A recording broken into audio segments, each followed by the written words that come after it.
조금 전에 소개받은 전생명입니다. 저도 이 시간 와서 굉장히 많이 배우는 것 같습니다. 다양한 또 이야기들을 듣고 우리 목사님한테 제페토 얘기도 듣고 처음입니다. 목사님이 제페토 얘기하는 건 처음 들었는데 하여튼 좋습니다. 주님께서 이 시간 함께 하시는 것을 좀 느낍니다. 네. 그 스마트 사역과 자비랑 선교에 대해서 같이 나누기를 원하는데요. 먼저 이제 스마트 사역에 대해서 처음 들으시는 분들도 계시기 때문에 스마트 사역에 대해서 한번 무엇인지 정의 한번 내려보고요. 그 다음에 자비랑 선교가 어떤 관계가 있는지 같이 나눠보기를 원합니다. 네, 그 4차 산업혁명을 얘기하고 또 디지털 트랜스포메이션을 얘기하는데 이게 똑같은 말입니다. 미국권에서는 이제 디지털 트랜스포메이션이라고 하고 저 유럽에서는 4차 산업혁명, 한국에서도 이렇게 얘기하는데 변화한다는 얘기거든요. 1차, 2차, 3차 산업혁명을 보면 이 산업혁명으로 말미암아 사회가 전체적으로 변합니다. 사회가 변하는데 교회가 변하지 않고 선교가 변하지 않는다고 하면 이거 말이 안 되는 거죠. 왜냐하면 사회 안에 사람들이 있고 사람이 변하는데 선교가 변하지 않는다고 하면 말이 안 되죠.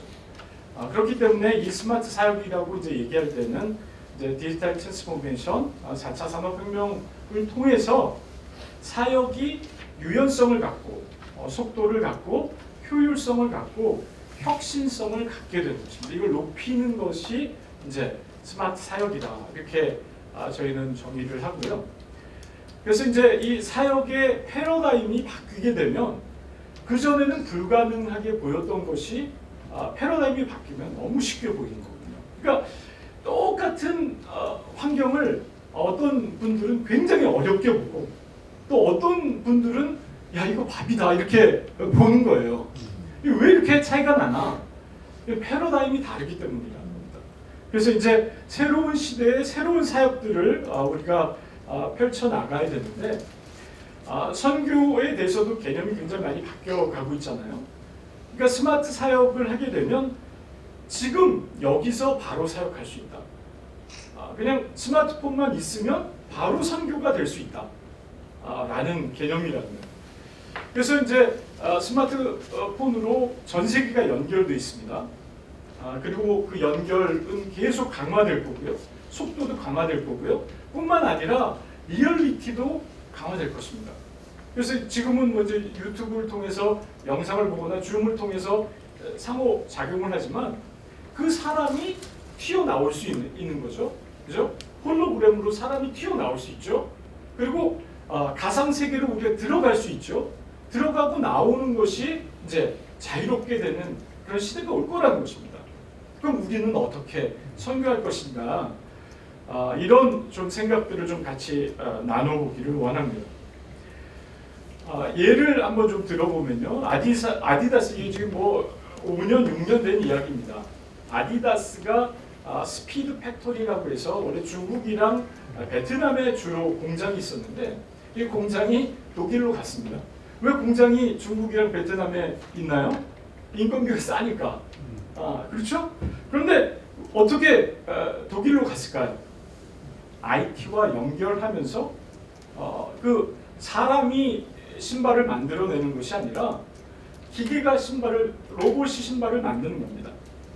그러면 어떤 효과가 있었나? 신발 한 켤레를 만드는데 10일이 걸렸습니다. 그런데 이제 스마트 팩토리, 그 스피드 팩토리로 가면서 5-6시간 만에 한 켤레를 만듭니다. 600명이 일하던 곳에 10명이 일합니다. 더 줄 수 있습니다. 그리고 신발 자체가 개인화된 신발이에요. 지금까지는 뭐예요? 신발 270, 250 이렇게 사서 신는 건데 그건 250, 270으로 딴 거는 스탠다드화된 나는 볼이 좀 넓은데 나는 볼이 좁은데 그거 고려가 안 됐습니다. 그러나 이제는 뭐예요? 어떤 신발? 나의 발굽과 모든 거에 딱 맞는 그런 신발을 신을 수 있게 된다는 것입니다. 뿐만 아니라 판매하는 곳에서 생산을 한다는 것입니다. 물류가 굉장히 간소해지는 거죠. 그리고 실시간으로 신발이 나오는 거예요. 실시간으로. 뭐 기다릴 필요가 없어요. 그리고 다품종 소량 생산이죠. 말 그대로 그 사람만을 위한 신발이 나오는 겁니다. 그 사람 사이즈에 딱 맞게. 이게 바로 이제 4차 산업혁명으로 말미암아 기업들이 하고 있는 한 대표적인 예인데, 이런 가운데 우리가 좀 전 세계적인 그런 데이터를 우리가 좀 봐야 합니다. 지금 이제 1차 산업혁명으로 말미암아 도시화가 진행이 됐습니다. 근데 도시화가 전 세계가 56.4%입니다. 그런데요, 모바일 폰이 나온 지 지금 50년 됐습니다. 상용화된 것은 더 뒤죠. 30년. 그리고 인터넷이 최초로 나온 게 50년 됐습니다. 그런데요, 이 모바일 폰과 인터넷 유저가 도시화보다 앞섭니다. 뿐만 아니라 소셜 미디어라는 어떤 이런 기술이 나온 지가 한 20년 됐는데요. 거의 도시화에 육박합니다. 53.6%입니다. 근데 이것에 끝나는 것이 아니라 성장률입니다. 지금 도시화의 성장률이 1%입니다. 그런데 소셜 미디어의 성장률이 13.2%예요. 그러니까 이 사람들이 이 데이터를 통해서 우리는 알 수 있는 건 뭐냐? 사람들이 어디로 들어가고 있다? 도시로 가고 있다가 아니라 소셜 미디어로 들어가고 있다. 그러면 소셜 미디어를 우리가 알아야 되겠죠. 소셜 미디어도 다양한 것들이 있습니다. 최근에 이제 나오는 것들이 이제 메타버스 같은 그런 이제 소셜 미디어죠. 소셜 미디어뿐만 아니라 그 안에는 세계가 형성이 되는 거죠. 네. 그러니까 그런 개념들이 막 융합이 되는 거예요. 그러니까 하나의 소셜 미디어에서 그냥 소셜 미디어가 아니라 가상 세계가 형성이 되고요. 이런 것들이 계속 개념들이 막 융합이 되는 거예요. 옛날에는 여러 개의 툴들을 썼었는데 그 툴들이 융합이 되는 거예요. 이런 것들이 나올 때마다 어떻게 돼요? 새로운 세대가 생기는 것입니다. 사실 이제 디지털 네이티브라고 얘기를 하는데 디지털 네이티브가 어떻게 만들어졌냐? 아이폰이라는 기계가 나오면서 말미암아 디지털 네이티브가 만들어진 거예요. 그러니까 이런 제품과 기술이 나오면서 어떻게 돼요? 문화가 바뀌고요. 새로운 세대가 나오는 거예요. 그럼 이런 것들을 우리가 어떻게 해야 되나? 계속 모니터링 해야 된다. 제페토가 나오면 우리가 제페토 안에서 좀 쪽팔리지만 들어가 봐야 되는 거예요. 들어가 봐야 이런 세상이 있구나. 근데 세상을 한 번도 보지 못한 사람과 세상을 한 번이라도 본 사람은 하늘과 땅 차이입니다. 그렇기 때문에 우리가 경험 열어놓고 마음을 열어놓고 들어가봐요. 상해봐요. 다 무료입니다. 클릭하면 다 다운되고요. 다운돼서 들어가보면 또 재밌어요. 이렇게 쓰다 보면요 거기에 빠질지도 모릅니다. 시간이 많이 들죠. 그렇지만 우리가 그런 일들을 해야 된다는 것입니다. 그런데요, 한 사람이 사용하는 시간이 어떻게 되냐면 인터넷을 쓰는 시간이 7시간에 육박합니다. 이게 굉장히 늘어나는 거예요. 그러니까 코로나로 말미암아 더 늘어나는데요. 7시간을 인터넷을 쓴다는 얘기는 우리가 깨어서 예를 들면 뭐 밥 먹고 이런 거 화장실 가고 이런 거 다 빼면요. 화장실 가서도 뭐 인터넷 하기도 하지만 우리가 깨어있는 시간의 반은 인터넷을 쓰고 산다는 것입니다. 굉장히 중요한 포인트거든요. 인터넷 없이 어떻게 앞으로 인터넷 없이 어떻게 선교할 건가? 이건 말이 안 된다는 거죠. 지금 이제 코로나로 말미암아 지금 디지털 트랜스포메이션은 가속화되고 있습니다. 왜냐하면 코로나는 이제 대면이 안 되잖아요. 그리고 뭐요? 대면하지 않고도 할 수 있는 일들이 뭡니까?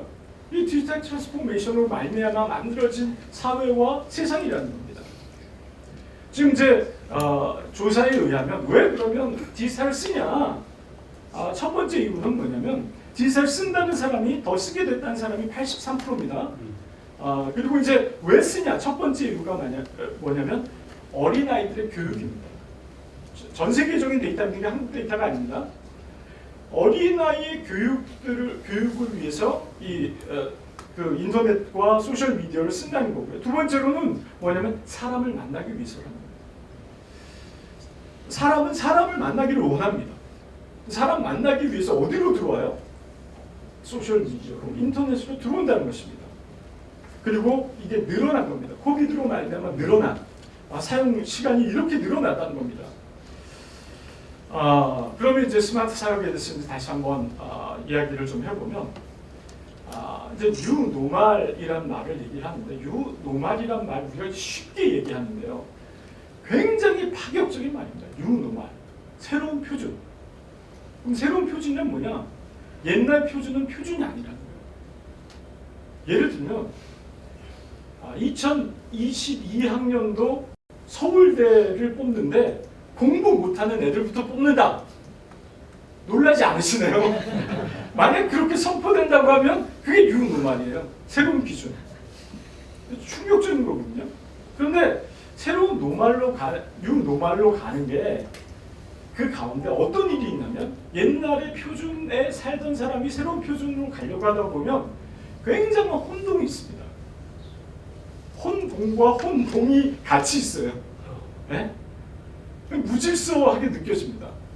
그런데요, 사실 무질서하게 느껴지는 것이 아니라 새 질서를 향해서 가는 거예요. 근데 어떤 사람은 새 질서를 봅니다. 질서가 이렇게 가는구나. 근데 어떤 사람은 계속 혼동해.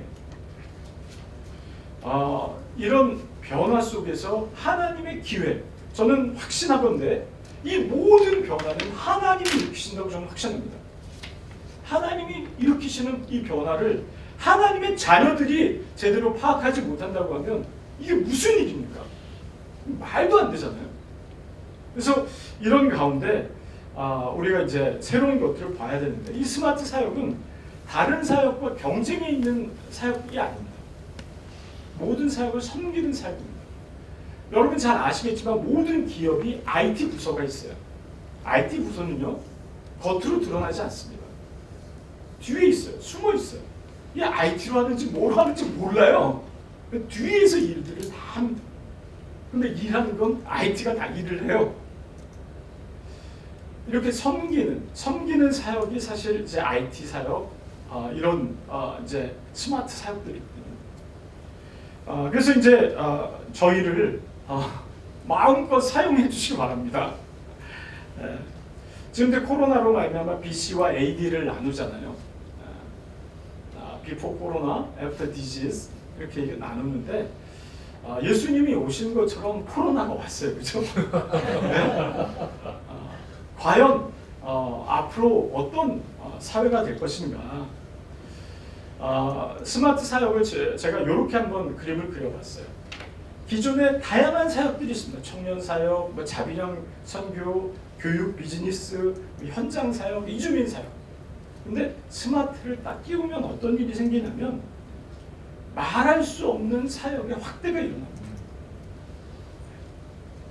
그러니까 이런 것들을 보자는 거예요. 그러니까 모두 다 스마트 사역을 하셔야 됩니다.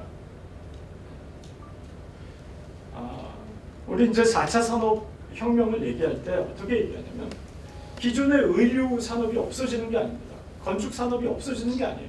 자동차 산업이 없어지는 것이 아닙니다. 이런 것들이 디지털과 융합이 되면, IT와 융합이 되면 혁명이 일어난다는 거예요. 그러니까 혁명이란 말도 진짜 놀라운 말이거든요. 혁명이라는 말은 뭡니까? 엊그저께까지 왕이 혁명이 일어나면 역적이 되는 겁니다. 그게 혁명입니다. 이런 완전히 뒤집혀버리는 이런 얘기들을 하고 있는 거예요. 우리가 이제 교회나 선교단체나 자비양 선교나 사역이나 이런 모든 것이 혁명을 경험할 수 있는 거야. 지금 세상에서는 지금 이제 다보스 포럼에서 얘기하잖아요. 사람의 정의를 바꿔야 된다. 우리가 지금까지 갖고 있는 사람의 정의를 바꿔야 된다. 이런 얘기를 하고 있습니다. 이게 혁명적인 얘기예요. 그래서 이런 면에서 이제 이런 디지털 융합이 우리 가운데 좀 일어나기를 원합니다. 그럼 이제 자비랑 선교와의 관계에 대해서 좀 이제 같이 나누기를 원하는데 하나님께서는 항상 새로운 일을 행하십니다. 하나님은 창조의 하나님이시잖아요. 그렇기 때문에 항상 새로운 일, 오늘도 지금 새로운 일을, 지금 이 순간 새로운 일을 막 행하고 계시잖아요. 그죠? 놀랍게 새로운 일을 행하고 계시거든요. 새로운 일을 행하신 당을 내시는 거예요. 그러니까 불가능하게 보이는 것이 뭐 가능해지는 거예요. I'm possible 막 이렇게 되는 거예요. 네? 이런 하나님께서 일으키시는 이런 변화를 우리가 온전히 경험할 뿐만 아니라 거기에 하나님과 동역자가 되기를 이제 소망하는데요. 이런 가운데 새로운 그림을 좀 그리기를 원합니다. 새로운 그림. 그리고 그 가능성과 기회. 그러려면 고정관념을 타파해야 됩니다. 지금까지 있었던 생각을 갖고는 안 됩니다. 굉장한 모멘텀이거든요. 몇십 년 만에 올까 말까 한 이런 시즌에 우리가 지금 있습니다. 이 가운데 우리에게 말 그대로 뭐 10년 얘기하시잖아요. 계속 10년. 너무나 중요한 이 시간입니다. 이 시간을 우리가 어떻게 하나님의 관점, 하나님의 시야, 우리가 아무리 헌신하고 열심을 낸다고 할지라도 우리가 하나님의 관점을 갖지 않고 사람의 관점을 가지면 어떻게 되냐? 불가능합니다. 하나님의 관점을 가질 때 별로 헌신 안 해도 헌신하고 싶은 마음이 생기는 거예요. 그게 바로 하나님의 말씀의 능력 아닙니까? 하나님의 관점을 가지면 될 것 같은 거예요. 이게 될 것 같은 거예요. 이게 되는 거예요, 그냥. 그래서 이제 하나님의 관점을 갖고 총체적인 연합. 지금까지 연합이 안 된다. 연합이 안 된다 하면서 안 되는 것을 고착시키고 있는 거예요. 왜 연합이 안 됩니까? 과거의 경험에 의지하는 거잖아요. 그것이 아니라 하나님의 관점이 마지막 시대다. 이 시대가 다른 시대다. 그럼 다른 시대면 다른 역사들이 일어나야 되잖아요. 그죠? 아멘. 그러니까 그런 관점을 바꾸는 그런 역사 가운데 복음이, 영원한 복음이 모든 사람, 모든 종족 가운데 모든 그리스도인이 증거하는 가운데 일어나는 그것을 우리가 보기를 원합니다. 아멘. 저는요, 뉴 노말 하면서 하나님의 말씀이 노말이 되는 시대를 꿈꿉니다. 아멘. 우리 그렇지 않습니까? 하나님 말씀이 표준이에요. 이제 표준이 뭐 세상 하나님 말씀이 표준이다. 그런 시대가 우리 가운데 올 수 있을까요? 하나님이 하시면 됩니다. 하나님이 하실 것을 갈망하는 거죠. 성경에 보면요, 사람도 새 사람을 만드시고요, 일도 새 일을 하시고요, 언약도 새 언약이고요, 일꾼도 새 언약의 일꾼입니다. 그리고 새 예루살렘, 새 하늘과 새 땅이 올 것입니다. 우리가 그거를 바라보고 나가는, 주님 오실 겁니다. 속히 오실 것이에요. 아멘. 네? 그걸 갖고 나가는 거잖아요. 우리는 새로운 피조물입니다. 사실 이제 디지털 네이티브를 얘기하는데 새로운 인류입니다. 생긴 건 똑같아요. 우리랑 똑같아요. 그러니까 우리가 착각하는 거예요. 우리의 아들, 딸 이렇게 생각하는 거예요. 저희 아들, 딸이 이제 뭐 대학원 이제 졸업하고 그랬거든요. 소통하기가 만만치 않습니다. 안으로 들어가면 들어갈수록 소통하기가 막 이제 된다 싶으면 이게 아니었구나. 새로운 종족들이 계속 일어날 것입니다. 디지털 네이티브라고 하지만 새로운 종족이 일어날 거예요. 우리 선교의 기본은 뭐냐? 새로운 종족에게 들어가서 그 종족으로 태어나는 거잖아요. 긴밀한 유대라고 하죠. 제가 인터넷 세상으로 들어가면서 동일한 경험, 제가 선교지에 가면서 경험했던 경험을 인터넷 세상으로 들어가면서 동일하게 경험했습니다. 야, 이게 바로 종족이구나. 완전히 새로운 종족이기 때문에 이게 그 종족이 되는 겁니다. 그 종족이, 그렇지만 그 종족과 똑같아질 수는 없어요. 우리가 필리핀 사람이 될 수 없잖아요. 그렇지만 어떤 게 있냐면 그 종족처럼 이렇게 되잖아요. 되려고 하잖아요. 그럴 때 그들이 마음의 문을 연다. 이게 긴밀한 유대감을 갖게 됩니다. 근데 이 일을 위해서 CDO가 필요합니다. 디지털 오피서가, 치브 디지털 오피서가 필요해요. 디지털에 대해서 연구하고요. 계속 새로운 테크놀로지와 기술과 문화들을 계속 팔로우하고요. 보급하고요. 공유하고요. 이런 CDO가 필요합니다. 우리 그리스도인들이요. 기존의 그리스도인들이 디지털 문맹, 디지털에 대해서 읽을 수가 없어요. 문맹에서 벗어나서요. 디지털 세계로 이주해서요. 디지털 선교하셔야 됩니다. 교회 전체가 하셔야 됩니다. 그 가운데 역사가 일어나요. 우리가 잘해서가 아니라 우리가 걔네들이랑 똑같아져서가 아니라 그렇게 할 때에 성령이 역사하시고 하나님이 역사하시는 거예요. 그걸 바라보는 겁니다. 이게요 한국의 실상입니다. 이제 한국에 지금 그 인터넷 보급률 얘기하는데요. 보급률이 중요하지 않습니다. 어떻게 사용하느냐입니다. 오른쪽 그래프가 우리 빨간색으로 되어 있는 게 한국의 실상입니다. 16세에서 24세는요 디지털 사용 역량이 세계 최고입니다. 근데 45에서 54세는요 디지털 사용 역량이 세계 최하위입니다. 이게 문제예요. 이 세대 간의 갈등, 한국이 세대 간의 갈등이 가장 심한 이유가 이 이유입니다. 그래서 목사님들, 담임 목사님들이 이 디지털 사용 역량이 있으셔야 됩니다. 그거 전문으로 하라는 게 아니에요. 그렇지만 할 수 있는 능력이 있어야 됩니다. 그래야 뭐요? 소통이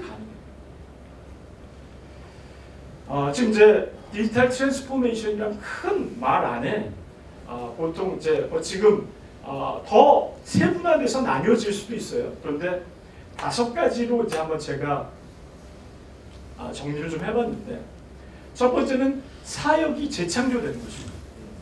두 번째는 사역이 대체되는 것입니다. 세 번째는 새 디지털 사역을 창출하는 것입니다. 네 번째는 가치 전달 모델을 재구성하는 것입니다. 다섯 번째는 가치 제한의 재정의를 하는 것인데요.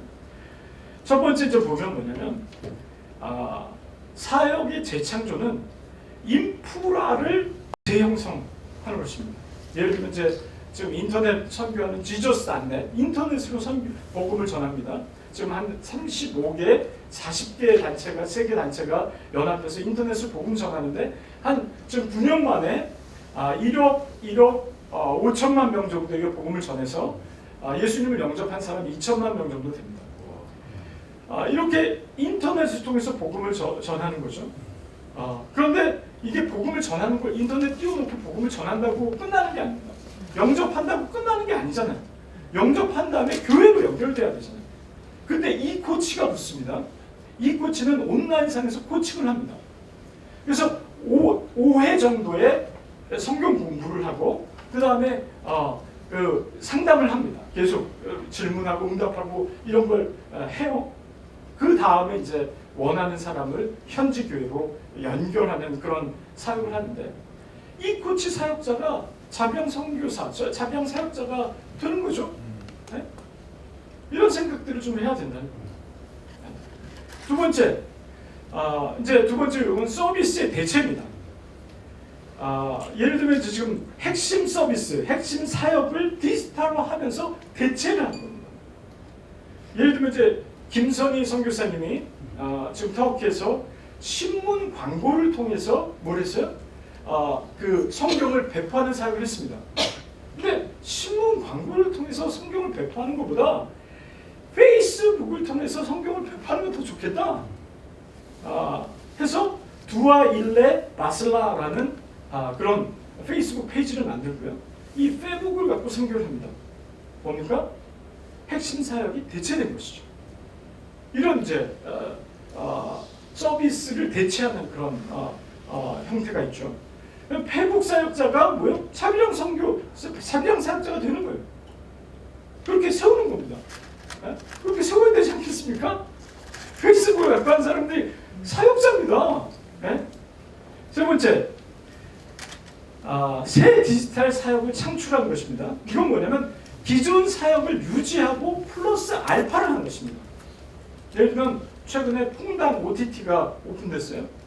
퐁당이 CGN에 근간을 하고 있습니다. CGN의 그 영상 매체를 근간을 하고 있습니다. 근데 그 CGN 문 닫는 게 아닙니다. CGN은 그리고 뭐예요?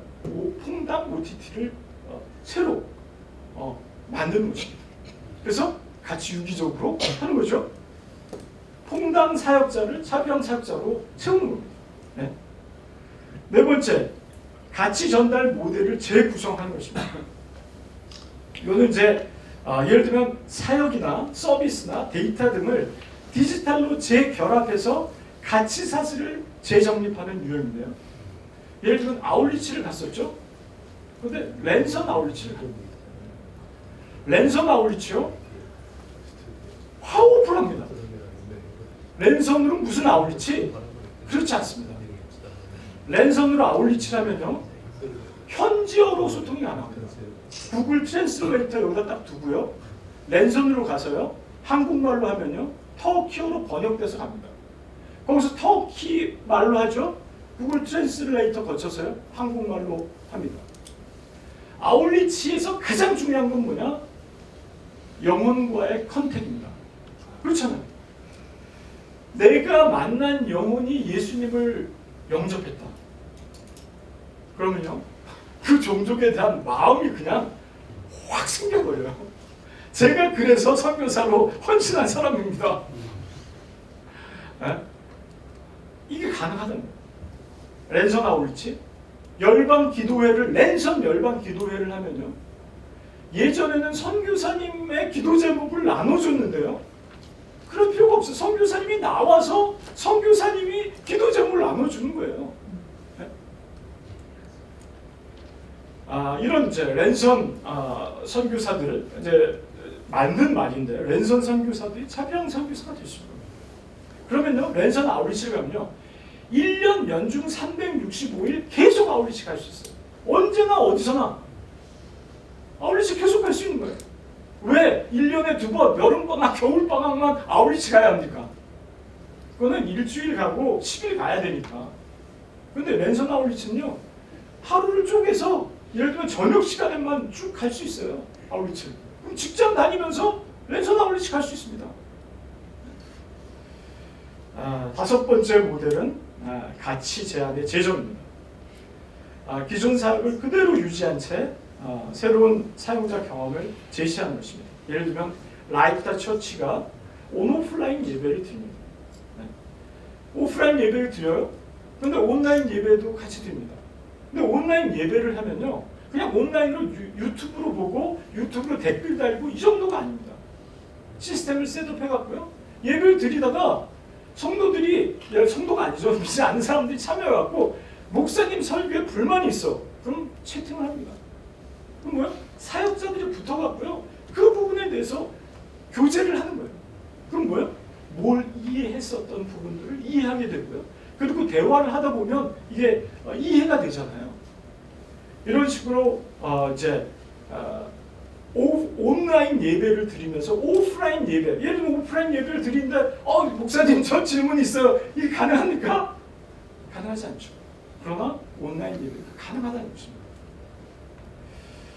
이렇게 우리가 대응하려고 하면요, 먼저 우리의 사고가 영혼 중심의 사고와 사역이 되어야 된다는 것입니다. 그리고 일단 실행하는 겁니다. 그리고 완전히 계획해서 실행한다? 어렵습니다. 이제는 실행하는 겁니다. 그리고 실행하면서 뭐예요? 계속 변형하는 것입니다. 두 번째는 고정관념을 내려오는 것입니다. 세 번째는 조직을요, 부서별로 쪼개는 게 아니라 미션이 한 덩어리의 조직으로 가야 됩니다. 기능형 조직이 아니라 자기 완결형 조직으로 가야 됩니다. 네. 사실 이제 저희 페멘시는 이런 무브먼트를 위해서 교육 훈련을 계속합니다. 저희가 이제 코로나 전에는요, 해야 됩니다 이렇게 교육을 했어요. 이제는 코로나 이후에는 해야 됩니다 할 필요가 없어요. 어떻게 해야 됩니까? 질문이 어떻게 해야 됩니까? 그래서 저희 교육 과정을 완전히 바꿨습니다. 프로젝트 과정입니다. 교육 훈련에 들어와서 스마트 선교해야 됩니다. 그 부분은 4분의 1입니다. 그리고 4분의 3은 어떻게 해야 합니까? 그래서 실습이 많습니다. 실습을 하는 거예요. 그리고 뭐요? 그 안에서 반은 온라인으로 강의를 듣고 실습을 하고요, 반은 프로젝트를 만듭니다. 훈련 받은 사람이 들어와서 프로젝트를 만들어요. 난 이런 선교하고 싶어요. 난 이런 선교. 그룹별로 자기들이 원하는 프로젝트를 만듭니다. 그래서 프로젝트로 선교를 경험하는 거예요. 그래서 이제 저희가 지금 이제 그 청년 선교 여주홍 목사님 섬기시는 청년 선교회, 그다음에 소망교회 지금 저희가 훈련하고 있고요. 그다음에 이제 남서울 은혜교회, 충신교회 계속 요청이 좀 들어오고 있는데요. 저희가 저희 단체가 훈련하려고 하는 게 아니라 저희는 교회에게 이 훈련을 이양해드리기 원합니다. 교회가 이거 속도가 너무 빠르기 때문에요. 이거 지금 저희가 훈련해갖고 이거 안 됩니다. 교회가 훈련할 수 있도록 이양해드립니다. 그래서 한두 번 교회에서 훈련하면 이제 교회에서 자체적으로 훈련해 나갈 수 있도록, 그리고 계속 데이터를 업데이트해서 같이 이 부분을 감당해 나가는 우리 모두가 되기를 원합니다. 우리 디지털 트랜스포메이션에 대한 연구 개발, 컨설팅을 이제 연구 개발을 계속해 나가고 있고 이제 컨설팅을 계획해 나가고 있습니다. 그리고 어떻게 한국 교회와 선교 단체를 디지털 트랜스포메이션 할 수 있도록 도와주는 그런 일들을 해 나가려고 합니다. 스마트 사역을 하게 되면요, 언제나 어디서나 누구나 여기서는 하고자 하는 사람, 그리고 진짜 주님 안에서 헌신된 사람이죠. 내가 바로 선교사입니다. 언제나 어디서나 누구나 바쁜 현대인 틈틈이 할 수 있습니다. 장소와 시간의 장벽 극복할 수 있습니다. 언어 문화의 장벽 극복됩니다. 더 진실하게 새로운 영혼들을 만날 수 있습니다. 전후박이 따로 없습니다. 우리가 10만 스마트 선교 운동을 이야기하는데 사실 10만 스마트 선교 운동으로 되겠습니까? 8억의 복음적인 그리스도인 모두가 다 스마트 선교 할 수 있습니다. 자기가 있는 곳에서 가라는 거 아니에요. 자기가 사는 곳에서 하나님이 원하시는 것이 그것이 아니겠습니까? 저는 하나님의 비전과 뜻이 무엇인가 굉장히 많이 얘기할 수 있죠. 모든 영혼이 복음을 듣는 것입니다. 모든 영혼이 복음을 들으려고 하면 모든 그리스도인이 선교사가 돼야 됩니다. 이것이 하나님의 뜻이라고 생각합니다. 이 일을 우리가 온전히 섬김으로 말미암아 우리 안에서 또 세계적으로 이 일들이 함께 진행되어지길 원합니다. 감사합니다.